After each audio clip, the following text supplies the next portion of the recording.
go ahead and take a moment to introduce myself. I'm Caleb with PinkPowerBrands.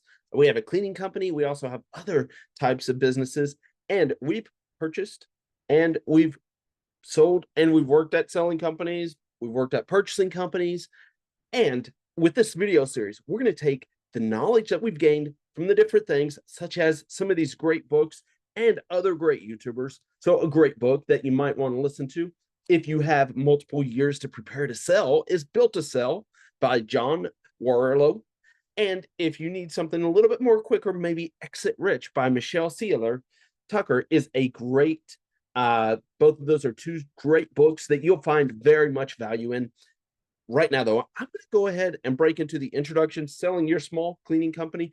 This series is designed for those who have a business that might be below $500,000 in revenue up to $1 million in revenue.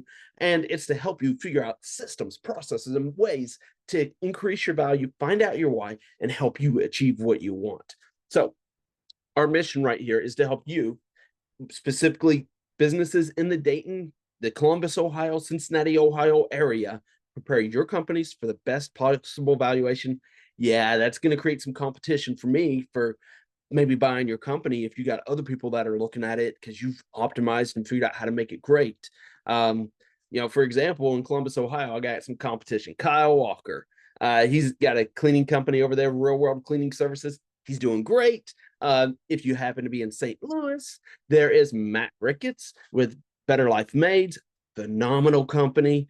There's a lot of great companies that will help you prepare and that might be willing to buy your company and help you achieve your goals. But first, you want to find out what your goals are. And some people, their goals simply is they want to retire. They've done it for many years. So, how to pursue, how to get your company in that optimum state. Another reason could be pursuing new opportunities.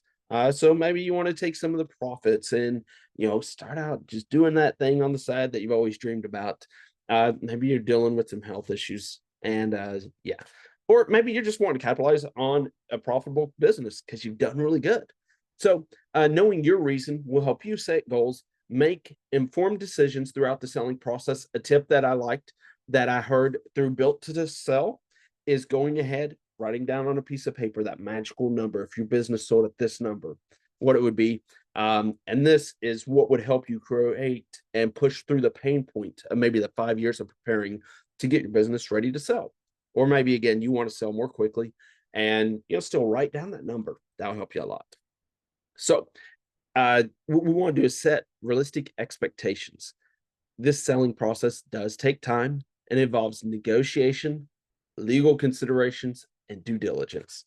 So part of due diligence is before you tell anyone that you want to sell, you have a non-disclosure agreement. Us buyers, we're willing to sign non-disclosure agreements. And if someone says, hey, I'm Bob, I might have an opportunity for you, and I'm not going to tell you what company I'm with, but would you be willing to sign a non-disclosure agreement? Us buyers, the people that are out there looking for businesses to acquire, which PinkPowerBrands is currently acquiring companies, we're willing to sign non-disclosure agreements even without knowing any details of your company. Non-disclosure agreement protects you so much and protects the value of your company.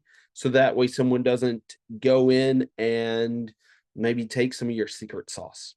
Again, you want to have it that these legal considerations, paying attention to it. Also, some that can affect value is understanding the market conditions and selecting the realistic price will help you attract serious buyers and achieve a successful sale.